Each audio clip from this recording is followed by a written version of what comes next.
नमस्कार, मी सौ निर्मला आपशिंगेकर आज आपणास पनीरच्या भाजीची रेसिपी सादर करीत आहे। ती रेसिपी माझ्या बहिणीच्या मुलीने करत आहे।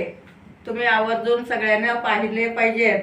साहित्य: 2 कांदे घेणे, तेल घालून छान चॉकलेटी कलर येईपर्यंत भाजून घेणे आणि 2 टमाटे बारीक चिरून ग्रेव्ही करून घेणे आणि पनीर घेणे, 1 वाटी खोबर घेणे, तिखट, मीठ, हळद, आलं, लसूण, कोथिंबीर, मटार घेणे आणि प्रथम आपण टमाटा बारीक करून घेणे।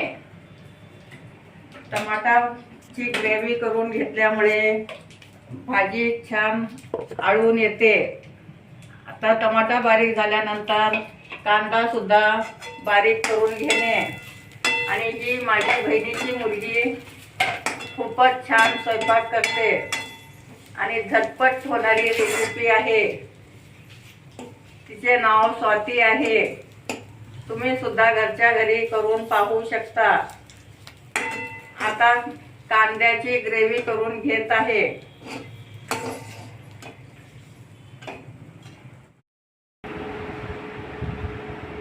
आता कांदा भाजून झाला आहे।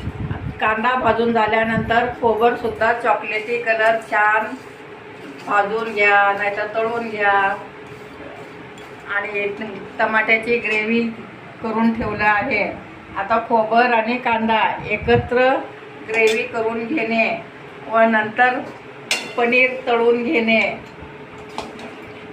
दोन्ही एकत्र ग्रेव्ही केल्यानंतर पनीर तळून घेणे। पनीर तळल्यामुळे भाजीला खूप छान चव येते व खूपच झटपट होणारी रेसिपी आहे। आणि मटार घातल्यामुळे मटारचे दाणे खूप छान दिसतात आणि काळा मसाला घातल्यामुळे पनीर खूप छान चविष्ट होते।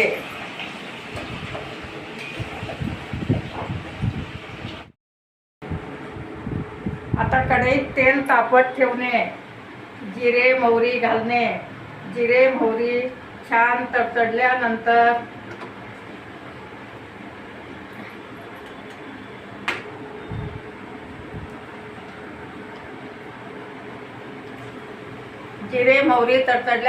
आलं लसणाची पेस्ट घालणे। आलं लसणाची पेस्ट छान तेलात भाजून तळून घेणे। आलं लसूण घातल्यामुळे त्याला खूप छान चव येते। आणि आता आपण ग्रेव्ही खोबर आणि कांदाची ग्रेव्ही करून घेणे। आता ते करून झाली आहे।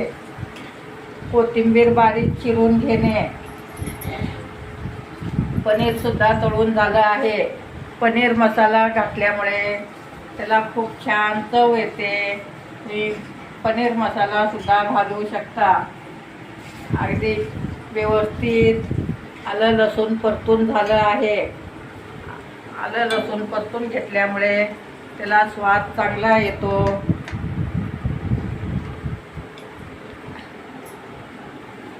आता कांदा खोबऱ्याची ग्रेव्ही घालत आहे। ते सुद्धा तेलात छान परतून घेणे। परतून घेतल्यामुळे त्याला तेल सुटतं व पनीरची भाजी छान होते।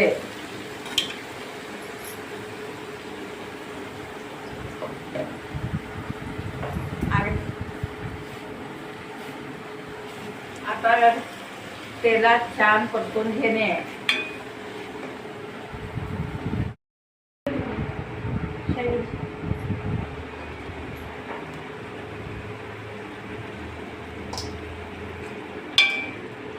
आता आपण टमाट्याची ग्रेव्ही घातलं आहे. टमाट्याची ग्रेव्ही सुद्धा छान परतून घेणे.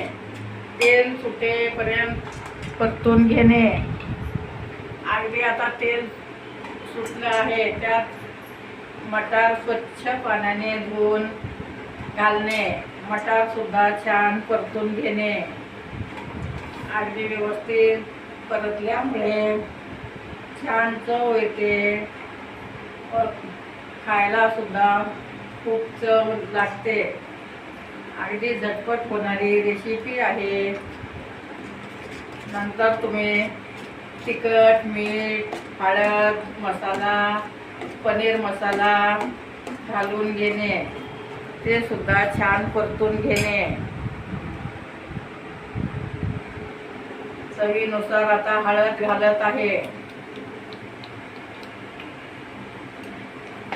व नंतर मिरची घालत आहे.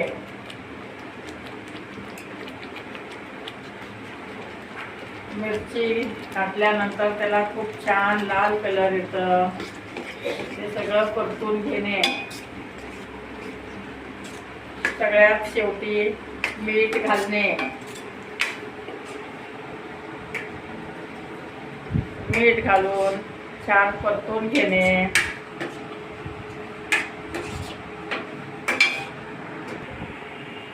तर सगळं परतून झाल्यानंतर पनीर घालणे. पनीर घातल्यानंतर छान परतून घेणे.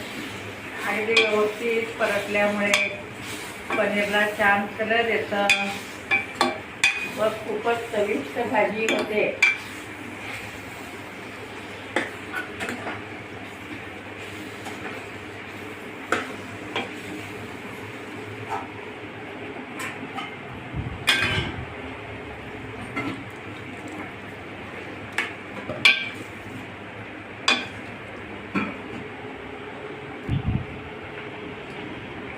पनीर मसाला घालत आहे. आता पनीर मसाला आणि कोथिंबीर घालणे व छान परतून घेणे.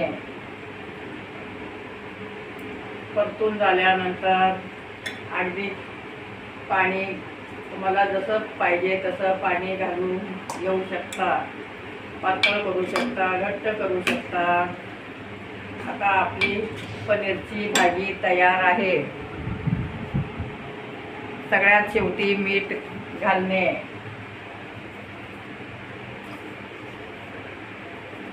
चवीनुसार तुम्ही मीठ घालू शकता. अगदी झटपट घरच्या घरी रेस्टॉरंट मधल्यासारखी पनीरची भाजी तयार आहे. मी स्वाती गणेश मुरुळकर. माझी पनीरची भाजी तयार आहे. माझे व्हिडिओ लाईक, शेअर, सबस्क्राईब करा. ही माझ्या बहिणीची मुलगी आहे. आता ती डी फार्मसी शिकत आहे.